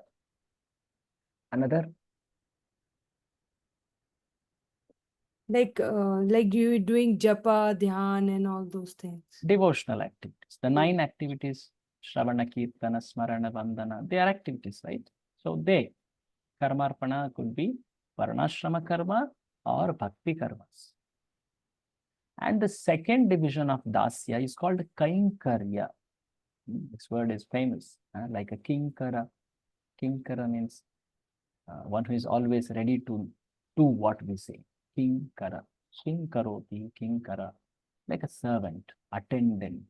So serving in the mood of a servant. So kainkaryam is specifically talking about the mood. Karmarpanam is telling about offering activities. Please note this difference. Kainkaryam is specifically talking about the mood of being a personal servant. Personal servant. This is like an element of raganuga is here. Okay, so Prabhupada will describe that here. We'll read that. Anyone else would like to take up reading here? Hare Krishna. I can read, Prabhuji. Oh yes, please read. In the opinion of Karmis. Servitorship, in the opinion of karmis, fruitive workers, offering the results of karma is called servitorship. According to Vaishnavacharya like Rupa Goswami, servitorship means constant engagement in some kind of service to the Lord. In the Skand Puran, it is said that those who are attached to ritualistic activities, the 4 orders of social life and the 4 orders of spiritual life, are considered devotees. But when devotees are actually engaged in offering service to the Lord directly, these must be Bhagavatas or pure devotees. See here, even in the first paragraph also it's mentioned, offering results of karma, that is karmarpana. At the same time, servitorship. This is actually telling the mood, constant engagement in some kind of service to Lord. So in the below paragraph, the first type of karmarpana is doing one's varnashrama duties as an offering to the Lord. They are considered devotees. Like every one of us, we have a varna and ashrama in this world. So we do them as an offering to the Lord. That is devotional service. That's called secondary activity, secondary devotional service. But more important or primary is to do the direct devotional activity. See here the word is used. Actually engaged in offering the Lord directly. See this word, direct. They are called Bhagavata. So when we say direct, what it means here is 9 kinds of devotional activities. Shravana, Kirtana, Smarana. This is primary devotions. So the secondary is like support. It can be called devotional service because it is offering to the Lord, following the Shastra. But the primary is direct. The secondary has some personal motive element also. But the primary is entirely as the Lord has told to serve. Like that. Prabhuji, it's like Swadharma and Sanatan Dharma, right? Yeah, Swadharma, yeah, you can say that. And Ashrama duties are Swadharma could be also interpreted as Sanatana also, but better to call Varnashrama Dharma and Paro Dharma or Sanatana. That is right. Yeah. So here is little more about it. Read the system of Varnashrama. the system of Varnashrama and the prescribed duties under this system are so designed that the conditioned soul may enjoy in the material world according to his desire for sense gratification, and at the same time gradually become elevated to spiritual understanding. With these prescribed duties of Varna and Ashrama, there are many activities which belong to devotional service and Krishna consciousness. So when we do any duties in this world, we should actually begin by understanding that this is done for the pleasure of God. Before doing it, during it, whenever possible, at the end of it, we should very, very clearly make that statement to oneself that I'm offering to Lord. One offers the results of those activities to Lord. At the end of the day, one actually says this, that, oh Lord, whatever I did with my body, my words, my mind, all this is actually an offering to you. Narayana samarpayami, like that it's told. At the same time, there are also elements like direct devotional service. They are far superior. One should engage in those direct activities, not just one's Varnashrama activities and offer it to God, but one should engage in direct devotional activities. Srila Rupa Goswami describes, read this. Srila Rupa Goswami describes one who is fit for becoming engaged in devotional service. He is that person who are neophytes and who have developed a little love of God and are not interested in the activities of sense gratification in proportion to the devotion. So those who are practicing devotees, they are doing not for their personal motive, but to please Lord. So such kind of attitude is in fact a superior type of karma. At the same time, this dasya has another category called as kainkarya, which is the mood. So that mood is stated here in Naradiya Purana. How this servitorship is transcendental. Read this. A person who is constantly engaged in service by his by his body, mind, and words, or even a person who is not practically engaged but is simply desiring to be so, is considered to be liberated. So here there is a very strong desire. That element of desire shows the attitude, desire to personally offer that service. So this is a little more elevated type of dasya in the mode of raganuga. It's described like that. So this is the element number 47 called dasya. The next element, number 48, this is sakhya, devotional service in friendship. You know, in the 9 limbs of devotional, 9 activities, Shravana, Kirtana, Smarana, Vandana, Archana, and then what else? Dasya, Sakhya, Atmanivedana, right? The last two are Sakhya and Atmanivedana. So it is told that the first 7 can be practiced by anyone who has started devotional service. But the Sakhya and Atmanivedana, they are more advanced stages. In fact, they are the stages close to Raganuga sadhana. So Prabhupada describes that when we say Sakhya, it has 2 moods. Read it, devotional service and friendship. Devotional service and friendship can be divided into 2 categories. The first is to act as the confidential servant of the Lord, and the other is to act as the well-wisher of the Lord. So here there are 2 modes here, you see. So this is Sakhya. So as we talked about, Sakhya is more at this level of mood actually.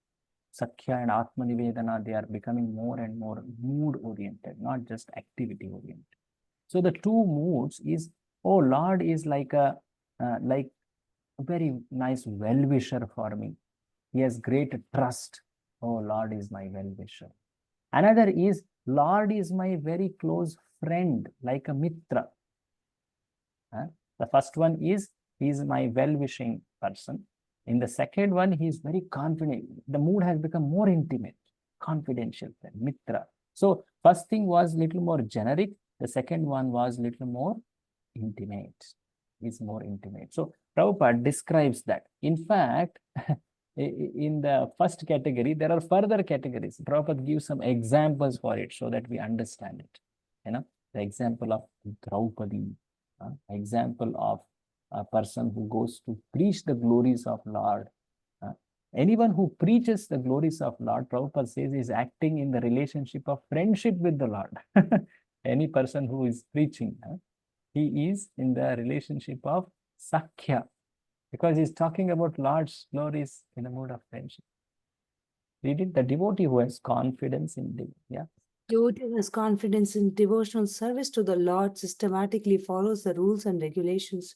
The faith that he will achieve the platform of transcendental life. Yeah. The Continue. second type of devotional friendship is to become a well-wisher of the Supreme Personality of Godhead. In Bhagavad Gita, it is said that the Lord accepts a preacher as a most dear servant. Preacher is most dear servant for Lord. In that mood of a very intimate relationship, Lord accepts. He says that there has never been so dear to me. No one will be more dear to me than one who tells this message to others. So Prabhupada quotes, Rupa Goswami quotes this from Mahabharata, very famous verse actually, which Draupadi says, Pratignya tava Govinda Name Bhakta Pranashyati. Oh, Govinda has given a promise that my devotee will never perish. Iti samsritya, samsritya. I remember this again and again. And then I endure all my difficulties. Pranan sandharayam yam. Draupadi had so much troubles in her life, tribulations in her life. She says this in Mahabharata. The meaning of it is told here. Read it. Draupadi says, Prabhupada says, my dear Govinda, your promise is that your devotee can never be vanquished. I believe in that statement, and therefore, in all kinds of tribulations, I simply remember your promise, and thus I live.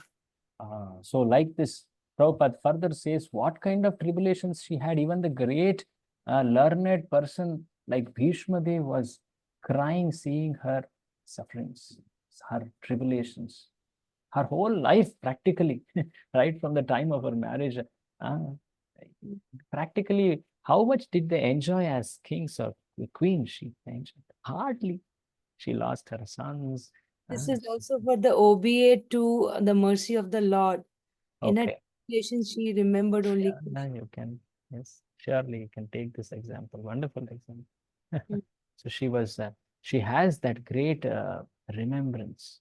Lord is there. He wishes well for me. The mood of well-wisher, Lord as well-wisher, we can see that. So Draupadi was not discouraged because she knew that Krishna is her friend. Her one of the names is also Krishna. One of the names of Draupadi is Krishna. So because she is very dear to Krishna, she is his friend. She had that mood actually. So Prabhupada next quotes in that same mood from Srimad Bhagavatam, one who is little more close in that friendship. Read this, my dear king. A person who never deviates even for a moment from engagement in service at the lotus feet of the Supreme Person, engagement which is sought even by great demigods like Indra, with conviction that there is nothing more worshipful or desirable than this, is called the first class devotee. So that firm trust, Vishwasa, that's the point here. The first type of Sakya is Vishwasa. The second is little more intimate, which practically we cannot imitate. We cannot exactly act like that. Sometimes a pure devotee in great friendship may lie down in temple. Prabhupada says here, a pure devotee lies down in temple because he is in the mood of a friend. I remember Prabhupada, one pastime is there where Prabhupada is brought the Mahaprasada of the Lord. He directly takes one and pops it. It tells, I know what's there in Krishna's lunchbox. I was meditating on Krishna's lunchbox. He says there are some pastimes like that. It surely shows that Krishna, Prabhupada was in very, very exalted relationship with Krishna. But we cannot speculate what exactly was it. But he did not say that explicitly. But the point is, those who are in such relationship can be seen acting like this in such friendship. This is Raganuga, as it's told, or spontaneous. This is which limb? Satyam. Okay, this is 48th limb. And now 49th, we will complete this last limb. This limb has a relevance for Sunday. That's why I thought let's complete this and do it. Okay, this is Atmanivedana, surrendering everything to the Lord. Limb number 49. You know, one of the epitomes of Atmanivedana is who? Valimaharaj. Bali Maharaj. And Vamanadev, he reciprocated with him in a very, very special way. So it's his appearance day after tomorrow. We'll just complete this one last limb and conclude for the day. Atmanivedana. So kindly read, a person who has, this is from Bhagavatam, a verse. Unto me and has completely given up all other activities is protected by me personally, both in this life and in the next. In other words, I wish to help him become more and more advanced in spiritual life. Such a person is to be understood as having already achieved Sarshti. Ashti, having equal opulences with the Supreme. So you can see that in Bali Maharaj's case. So one who has completely surrendered unto Lord is protected by Lord personally. Did this happen with him? Lord became his personal guard, right? Personally, Lord stood there to protect him. And he gave him all the opulences which he had. Is it not? He gave him whatever he wanted, that was Swarga, though it was taken away from him, he gave him much more opulence in the Sutala. And later, in the next Manvantara, he will be again given the Swarga, which he seemed to have been taken away from him. He will become the next Indra after the current Indra, Purandara. In the 8th Manvantara, he will be. So, and then of course, ultimately he will go and attain his Swarupa in relationship to Vamana. Just see. So, Lord protected him personally. He was guarding there. Oh, many Asuras, many, sometimes even Indra again can come back to the Sutala and attack. Bali, seeing that, oh, Bali is enjoying so much than even Swarga. I will stand, Bali. I will protect you against Indra this time. See, now Lord is protecting Bali against Indra this time. So here it's told, no, protected by me personally. Both in this life, Lord actually showed this with respect to Bali. And this kind of surrender technically is called Atmanivedana. The limb number 49 is called Atmanivedana. What is Atma here? Prabhupada describes. Atma can have many meanings, right? So Prabhupada describes. Read it. This self-surrender is called Atmanivedana according to different authorities. Self is differently defined. Self is sometimes considered to refer to the spirit self or soul, and self is sometimes considered to refer to the mind or to the body. Full self-surrender therefore means not only surrendering one's self as spirit soul, but also surrendering one's mind and body to the service of the Lord. So, surrendering, self-surrender, Atma-nivedana means surrendering oneself as spirit, soul, and mind and body. So, Prabhupada gives examples for each. So, the example of offering one's body, mind entirely to the Lord is in a prayer by Bhaktivinoda Thakur, very famous prayer of surrender. Manasa deho geho jo kichumo arpilo tuva pade nanda kishore. Read this. My mind, my household affairs, my body, whatever is in my possession, my dear Lord, I offer to you for your service. Now you can do with them as you like.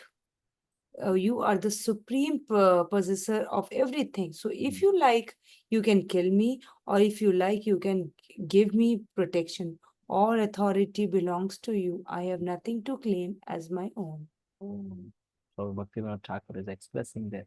Another prayer Prabhupada points from Yamunacharya, which is also showing surrender. Surrender of one's very ego, identity. You can put me in any form, oh my Lord, in this world. I am happy to be in any body, but I just want to serve you. Read this, my dear Lord. My dear Lord, I may be living within some body as a human being or as a demigod, but whatever mode of life, I do not mind, because these bodies are simply byproducts of the three modes of material nature. I, who am in possession of these bodies, are surrendering myself unto you. So I'm not this body, surely, but you can place me in any body, give me any identity in that manner, bodily identity. I will surrender to you in all these identities. Very starking, one more quotation comes of how, to what extent a devotee is surrendered to Lord. He doesn't mind any way treated by the Lord. Read this in Hari Bhakti Viveka. In the Hari Bhakti Viveka, there is a statement regarding how one can offer his body in self surrender. Here the devotees say, my dear Lord, as a souled animal has no need to think about his maintenance and sustenance. So, because I have given up my body and soul unto you, I am no longer concerned with my maintenance and sustenance. So, if one is actually surrendered in body and soul, he should always remember that his only concern is to be engaged in the service of the Lord. Yeah, so the point here is, before we go to the last very relevant line, uh, this line, self-surrender, treating oneself like a souled animal. A souled animal doesn't have any independence. Any way the owner can treat, sometimes the owner can even kill, he can banish, he can starve it, he can treat it any way. The animal just has to abide. His own sustenance and maintenance is on that owner. This mood is there, actually. It's starking. Can Lord treat like this? No, never. But point is, the mood from the devotee side is like, Lord can handle me any way, and yet I will offer myself fully to his service. So what it means to be surrendered at our level, it means that to be engaged in the service of that person, to engage to please him always. That is the meaning of surrender. Prabhupada says, if one is actually surrendered, he should remember that his only concern is to be engaged in the service of God. So like this, the surrender's mood is Atmanivedana. So Bali Maharaj, just to talk a few words about him, he was connected to Prahlada.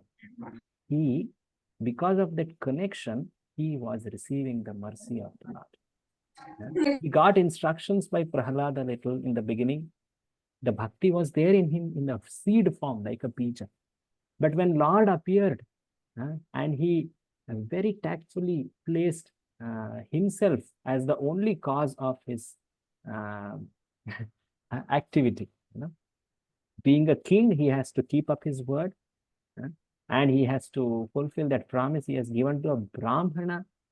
Though his guru came and told him, no, he is not a Brahmana, he is a Hari, he has come to take away your opulence.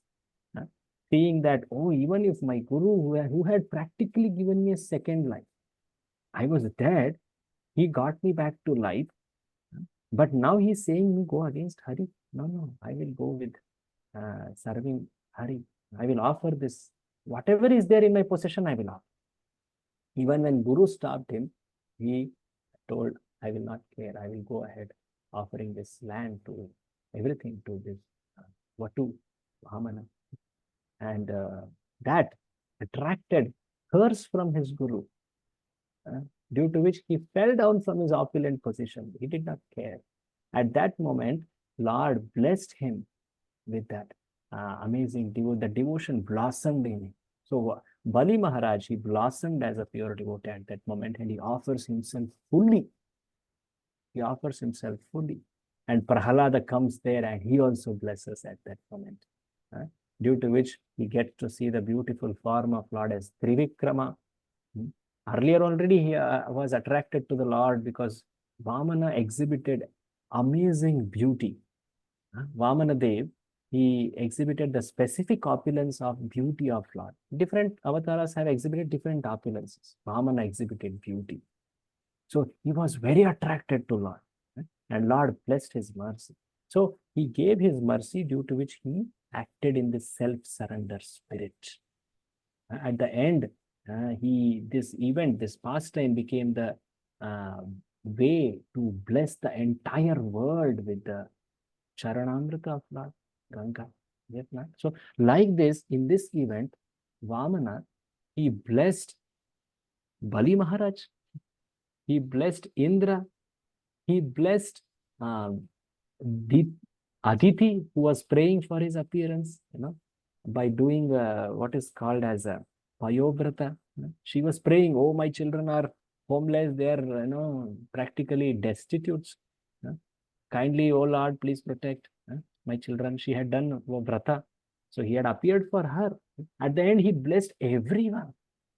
There was nothing like only favoring devas and treating the danavas in a very, unfavorable spirit. He blessed everyone. And very secretly, he blessed Bali with prema. That was not seen. Chalayasi vikramane balim adbhuta vamana. He did chala, he cheated. Vikramane balim adbhuta vamana. It was so wonderful. How can Lord, who is fully capable, fully independent, act in the mood of beggar and later cheat the one who is giving him charity? And then, what's the next line? Balim adbhuta vamana. Padanakha Neera Janita Jana Pavana. From his feet came the amazing Ganga. Keshavadhrita Vamana Rupa Jaya Jagadich. Vamana Avatar's glory is told like that. So, Vamana, he especially appeared to bless Bali, who exhibited this mood. So, Prabhupada says further, Rupa Goswami's comments, this mood of Atma Nivedana, it's very exalted. Read this. Sri Rupa Goswami says. Rupa Goswami says that devotional service in friendship and devotional service in self-surrender are two difficult processes. Therefore, such relationship with the Lord can very rarely be seen. Only for the advanced devotees are these two processes easily executed. But is that it is very rare to see surrender which is mixed with sincere ecstatic devotion. Surrender means there is sincere ecstatic devotion, and it is not easily seen in very elevated devotees. And that was seen in Bali. It was also seen in Ambarisha and Rukmini. Yeah, Rukmini. These are the examples given for Atmanivedana by Rupa Goswami. Bali, Ambarisha, and Rukmini. Rukmini also amazing. Her pastime is at another level only. So like this, we complete today 40. How many limbs happened today? Total. 48. No. 49. So please mark 49 limbs have completed so far. We'll try to do the rest in the next session. So actually we are going quite slow. I am wondering, I wanted to do it before Yatra. Should be able to make it happen. Let's see how it goes. But nonetheless, these are so, Prabhupada's comments are such that we can't rush across. We'll have to at least patiently read them. We'll try to do the best possible way next session onwards. So we will meet next Monday. Prabhuji, you said Bhakti Bali, Sindhu, Nectar of Devotion ki jai, Srila Prabhupada ki jai. Hare Krishna. Any comment or question? Prabhuji, sorry, you said Bali, Ambarish Maharaj, and who, Prabhu, for surrender? Let's hear from others. Who was the third? Rukmini. Rukmini. Prabhuji, I have two questions, Prabhuji. Yes. One is, how do we know that we have surpassed the stage of Anartha Nivriti? How do we know? How do we know that we have Or are we Actually, the one who is advanced also feels that he is fallen. Actually, one who advances, he never feels that he has crossed or say his life on earth and everything. The you? mood is like this. But we can see in his in the exhibition of how consistent, how convinced, how fixed he is in his bhajana.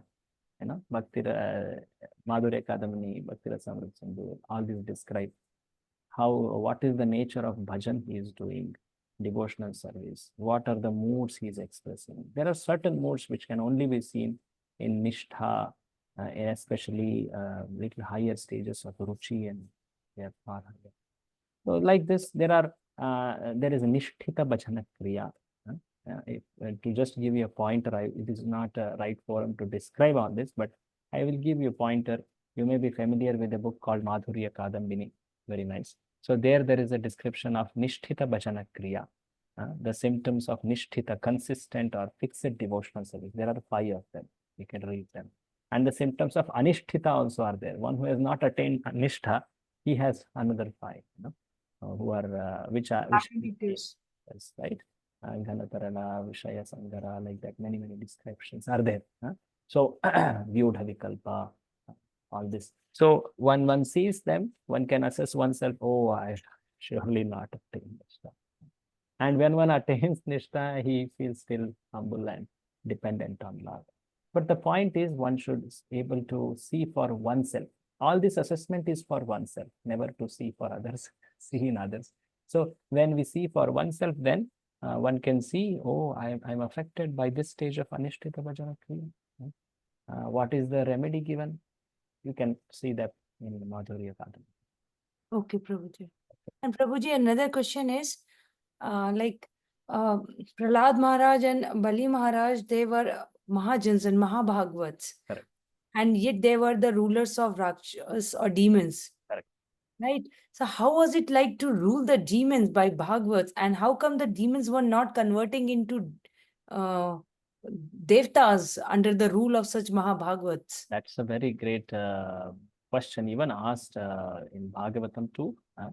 That Prahlada, we have to note that he was born in the family of demons.